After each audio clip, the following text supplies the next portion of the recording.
शुभप्रिया मेजवानीमध्ये तुम्हा सर्वांचं खूप खूप मनापासून स्वागत आहे। आज आपण हिरवी पावभाजी, ह्यालाच हरियाली पावभाजीसुद्धा म्हणतात, तर ती कशी करायची ते पाहणार आहोत। पण त्याआधी चॅनलवर नवीन असाल आणि चॅनलला सबस्क्राईब केलं नसेल तर नक्की सबस्क्राईब करा।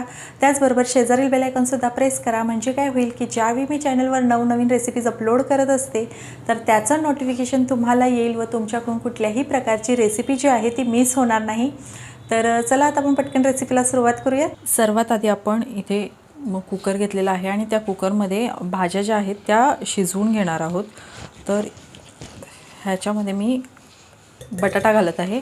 बटाट्याच्या अशा मोठ्या मोठ्या फोडी केलेल्या आहेत। साधारणपणे मध्यम आकाराचे 4 बटाटे मी घेतलेले आहेत आणि त्याच्या फोडी करून ह्या कुकरमध्ये घालत आहे। त्यानंतर फ्लॉवर घेतलेला आहे, पाव किलो इतका फ्लॉवर आहे। मोठी एक वाटी तुकडे केलेला फ्लॉवर स्वच्छ धुवून घेतलेला आहे तो घालत आहे। त्यासोबतच इथे मी हिरवा वाटाणा घेत आहे। हा अर्धा कप इतका हिरवा वाटाणा आहे। आता हा फ्रेश वाटाणा वापरते त्यामुळे मी कुकरला लावत आहे, पण ह्याच्या जागी जर तुम्ही फ्रोझन मटार वापरत असाल तर कुकरला लावण्याची गरज नाही। आता ह्याच्यामध्ये आपण पाणी घालणार आहोत। 1 ग्लास इतकं पाणी घालूयात। तुमच्याकडे जर बीन्स असतील तर ते सुद्धा तुम्ही इथे घालू शकता। आता कुकरला झाकण लावून आपण 2 शिट्ट्या काढून घ्यायच्या आहेत। एका बाजूला आपला कुकर होत आहे तोपर्यंत इथे मी एका पातेल्यामध्ये पाणी उकळत ठेवलेलं आहे आणि पाणी जे आहे ते छान असं उकळलेलं आहे आपलं। आता ह्या उकळलेल्या पाण्यामध्ये आपण पालक घालणार आहोत। तर इथे 1 मूठ भरून इतका पालक जो आहे तो स्वच्छ निवडून मी धुवून घेतलेला आहे आणि तो पालक आपल्याला ह्या उकळत्या पाण्यात घालायचा आहे। आणि पाण्यात घातल्यानंतर आपल्याला जास्त शिजवायचा नाही, फक्त 1 मिनिटभर ह्या पाण्यामध्ये आपल्याला हा पालक जो आहे तो शिजवून घ्यायचा आहे। फक्त 1 मिनिटासाठी आपण ह्या पाण्यामध्ये पालक उकळून घेऊयात। तर इथे पालक जो आहे तो 1 मिनिटासाठी आपण ब्लांच करून घेतलेला आहे, उकळून घेतलेला आहे।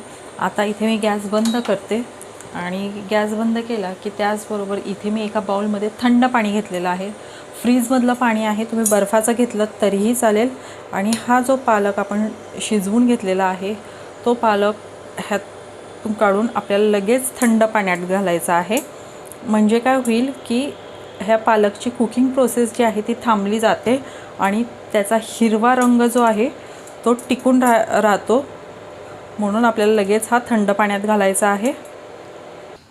इथे पालक जो आहे तो मी एका मिक्सरच्या भांड्यामध्ये काढून घेतलेला आहे।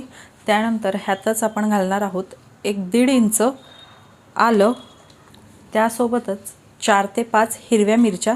आता हिरवी मिरची तुम्हाला पावभाजी कितपत तिखट हवी आहे त्या प्रमाणात घालू शकता तुम्ही।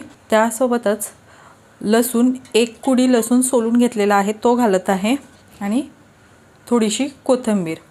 हे सर्व आपल्याला बारीक करून घ्यायची आहे, एकदम पेस्ट करून घ्यायची आहे याची। इथे मी गॅसवर कढई ठेवलेली आहे आणि त्याच्यामध्ये 1 चमचा इतकं तेल घातलेलं आहे आणि त्यासोबतच बटर घालणार आहे, 2 चमचे इतकं बटर। आणि ह्यातच घालणार आहे बारीक चिरलेला कांदा। तर इथे मी 2 मोठे कांदे बारीक चिरून घेतलेले आहेत आणि ते घालत आहे। आणि कांदा जो आहे तो आपल्याला गुलाबी रंगावर परतून घ्यायचा आहे। तर कांदा जो आहे तो आपण हलक्या सोनेरी रंगावर जो परतून घेतलेला आहे। आता आपण ह्याच्यामध्ये घालणार आहोत शिमला मिर्च। तर इथे 2 शिमला मिरची मी बारीक चिरून घेतलेल्या आहेत त्या घालत आहे। ही आपण तेलावर थोडीशी परतून घेऊया, म्हणजे मिरचीचा कच्चेपणा कमी होईपर्यंत परतून घेऊया। साधारणपणे 2 ते 3 मिनिटं आपण शिमला मिरची जी आहे ती परतून घेतलेली आहे। आता ह्याच्यामध्ये टोमॅटो घालणार आहे। तर मी इथे टोमॅटो जे आहे ते मिक्सरला बारीक करून घेतलेला आहे तर ते घालत आहे। तर इथे लहान टोमॅटो 3 घातलेली आहेत मी, मध्यम असतील तर 2 घालायचे आहेत। आता इथे मी मिक्सरला फिरवून टोमॅटो घातलेला आहे, ह्याऐवजी तुम्ही बारीक चिरून घातलं तरीही चालेल।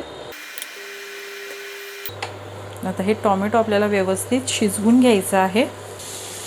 तर इथे टोमॅटो जे आहे ते व्यवस्थित शिजलं गेलेलं आहे, पाहू शकता साइडून तेलसुद्धा सुटायला लागलेलं आहे। आता आता आपण ह्याच्यामध्ये जे पालक बारीक करून घेतला होता, पालकाची प्युरी जी आहे ती घालणार आहोत. पालक घातल्यावर 1 मिनिटभर आपण हे शिजवून घेऊयात. 1 मिनिटभर आपण हा पालक जो आहे तो परतून घेतलेला आहे. आता ह्याच्यामध्ये आपण पावभाजी मसाला घालणार आहोत. तर 1 लहान चमचा इतका मी पावभाजी मसाला घालते. मिक्स करून घेऊयात. आता आपण ह्याच्यामध्ये आपण ज्या भाज्या शिजवून घेतलेल्या होत्या त्या घालणार आहोत. आता इथे मी पाण्यासकट ह्या सर्व भाज्या ह्याच्यात घालते आहे. आणि भाज्या घातल्यानंतर आपल्याला ह्या अशा स्मॅश करून घ्यायच्या आहेत. तुम्ही आधी स्मॅश करून घेतल्यात तरीही चालतील, कढईत घातल्यावर स्मॅश केलं तरीही चालेल. तुम्हाला जसं सोयीचं पडेल त्या पद्धतीने तुम्ही करायचं आहे. तर इथे आपण सर्व मॅश करून घेतलेलं आहे. आता इथे ही पावभाजी एकदम घट्ट वाटत आहे, त्यामुळे मी थोडंसं पाणी घालून ॲडजस्ट करत आहे. पण एकदम पातळही नाही करायची. आता आपण ह्याच्यामध्ये घालणार आहोत मीठ, चवीप्रमाणे मीठ. आणि मीठ घातल्यानंतर 5 मिनटं आपण ही पावभाजी जी आहे ती शिजवून घेणार आहोत. इथे पावभाजी जी आहे ती 5 मिनटं छान अशी शिजवून घेतलेली आहे. आता आपली इथे पावभाजी तयार आहे. गॅस बंद करूयात आणि एका प्लेटमध्ये काढून घेऊयात. इथे आपण एका प्लेटमध्ये पावभाजी जी आहे ती काढून घेतलेली आहे. आता डेकोरेशनसाठी मी वरून थोडंसं चीज घालत आहे खिसून. तर पूर्णपणे ऑप्शनल आहे, तुम्ही चीज घालू शकता किंवा पनीर घालू शकता. नसेल घालायचं, नाही घातलं तरीही चालेल.